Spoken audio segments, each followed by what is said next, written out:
Hello అండి, welcome to సాత్విక kitchens. ఎప్పుడు మనం చికెన్ 65 కాకుండా ఇలా వెరైటీగా పన్నీర్ 65 కూడా మనం ట్రై చేసి చూద్దాం. ఓకే, మీరు నా ఛానల్ని ఫస్ట్ చూస్తున్నట్లయితే please subscribe to my channel, like and share also. Okay, now మనం పన్నీర్ 65కి కావాల్సిన ఇంగ్రీడియంట్స్ను మనము చూద్దాము. ఫస్ట్ మనం బౌల్ తీసుకొని దాంట్లో కారం వేసి, పసుపు అండ్ అల్లం paste, cornflour, curd, garam masala, ధనియాల పౌడర్, లెమన్ వీటన్నిటిని వేసి బాగా మిక్స్ చేసుకోవాలి. ఆ పేస్ట్లో మనం కట్ చేసుకుని పెట్టుకున్న పన్నీర్ పీసెస్ని వేసి బాగా యాడ్ చేయాలి, మిక్సింగ్ చేసుకోవాలి.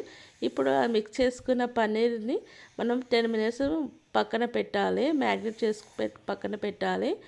ఇప్పుడు మన ప్యాన్ పెట్టి దాంట్లో ఆయిల్ వేసి మనం డీప్ ఫ్రై కావాల్సిన ఆయిల్ వేసుకొని మన పన్నీర్ పీసెస్ని బాగా ఫ్రై చేసుకోవాలండి. చూడండి, నేను ఇప్పుడు పన్నీర్ పీసెస్ వేసి ఫ్రై చేస్తున్నాను. ఈ పన్నీర్ 65 అనేది వెజ్ వాళ్ళకి చాలా యూస్ఫుల్ అండి. ఎందుకంటే వాళ్ళు చికెన్ తినరు కాబట్టి మనం చికెన్ తోటి ఎన్నో ఐటమ్స్ చేసుకుంటాము.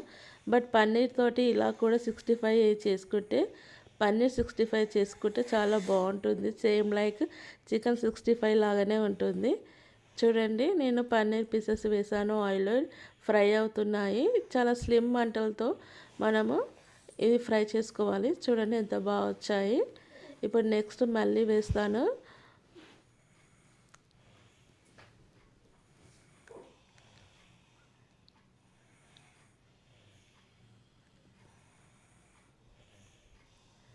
చూసారా అండి ఎంత బాగా వచ్చాయో, ఫ్రై చేశాను. పన్నీర్ తోటి కూడా చాలా వెరైటీస్ చేయొచ్చండి. మీరు కూడా ఇలా ట్రై చేసి చూడండి. పన్నీర్ 65 రెడీ. ఓకే అండి, నెక్స్ట్ వీడియోతోటి మీకు మళ్ళీ కలుస్తాను. Bye bye.